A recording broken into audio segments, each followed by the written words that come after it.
हाय friends, welcome channel fact सच। तो दोस्तों, सावन अमावस्या के दिन नदी या कुंड में स्नान और दान के अलावा भी कई कार्य किए जाते हैं। पितरन के आत्मा की तृप्ति के लिए इस दिन पूजा पाठ, ब्रह्मभोज, दान पुण्य आदि जरूर करना चाहिए। श्रावण अमावस्या में पेड़ पौधे की अवश्य पूजन की जाती है और इस दिन पेड़ पौधे लगाए जाते हैं। ये दिन विशेषतः पीपल और तुलसी के पौधे की पूजन का होता है। हिंदू धर्मशास्त्र के मुताबिक पीपल के पेड़ में त्रिदेव का वास होता है। त्रिदेव का अर्थ ब्रह्मा, विष्णु और महेश है। पूजा की समापन होने के बाद एक पौधे रोपने का भी प्रावधान है। हरियाली अमावस्या के मौके पर प्रत्येक वर्ष एक पेड़ लगाना अनिवार्य होता है।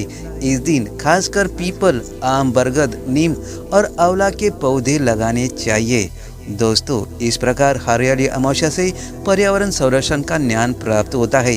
ये संदेश वृक्षों को बचाने के लिए और इंगित करता है ताकि पृथ्वी सदैव हरी भरी रहे। तो दोस्तों, इस तरह महत्व होता है अमावस्या का, यानी कि सावन अमावस्या का। दोस्तों, इसे हरियाली अमावस्या इसलिए भी कहा जाता है।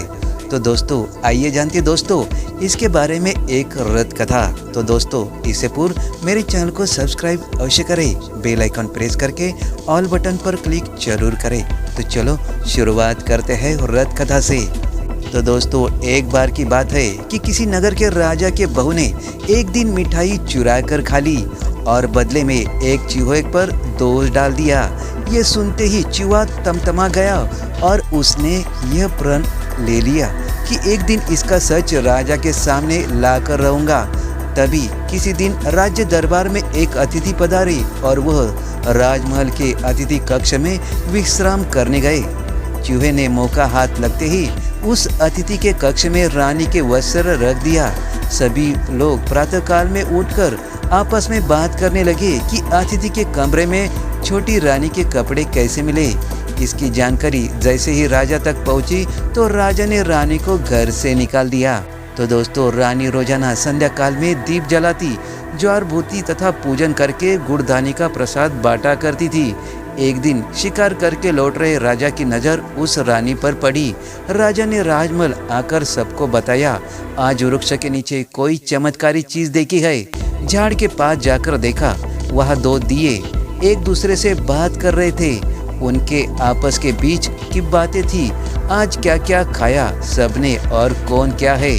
उनमें से किसी एक दिए ने बोला, मेरे जान पहचान के अलावा आपका कोई नहीं है। आपने तो मेरी पूजा की और ना ही मेरा भोग लगाया। ऐसा सुनकर अन्य दिए उससे पूछने लगे कि ऐसे क्या बात हो गई है। तभी वह दिया बोला, मैं उस राजा के घर का हूँ जिनकी बहू ने मिठाई चुरा कर खा ली थी और बदले में किसी चूहे के ऊपर दोष डाल दिया था। उस चूहे को गुस्सा आया और बदला लेने के भाव से रानी के वस्त्र को घर के आए अतिथि के कमरे में रख आया और यह विवाद बन गया। तत्पश्चात राजा ने उस रानी को घर से निकाल दिया। वो रानी मेरी रोज पूजा कर भोग लगाती थी। उसने हमेशा सुखी रहने का आशीष रानी को दिया था। फिर सारे दिए झाड़ से उतरकर घर आए। फिर सबने रानी के पक्ष में बात रखी और उनके दोष रहित साबित किया।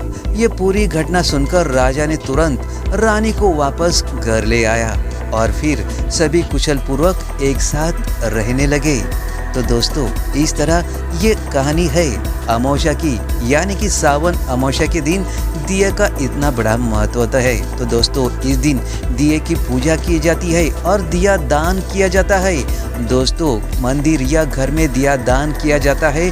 इससे आपको सभी फलों की प्राप्ति होती है, यानी कि शुभ फल मिलता है, पुण्य फल प्राप्त होता है और दोस्तों सबकी मनोकामना पूरी होती है। दोस्तों, सुख, समृद्धि और शांति मिलती है। तो दोस्तों, ये व्रत कथा सुनने से सभी लोगों की हर मनोकामना पूरी हो सकती है। तो दोस्तों, ये व्रत कथा अवश्य सुननी चाहिए। दोस्तों, आपको वीडियो कैसा लगा? अच्छा लगा हो तो लाइक, शेयर और कमेंट जरूर कीजिएगा और कमेंट बॉक्स में जय श्री महालक्ष्मी नमः अवश्य लिखिएगा। धन्यवाद।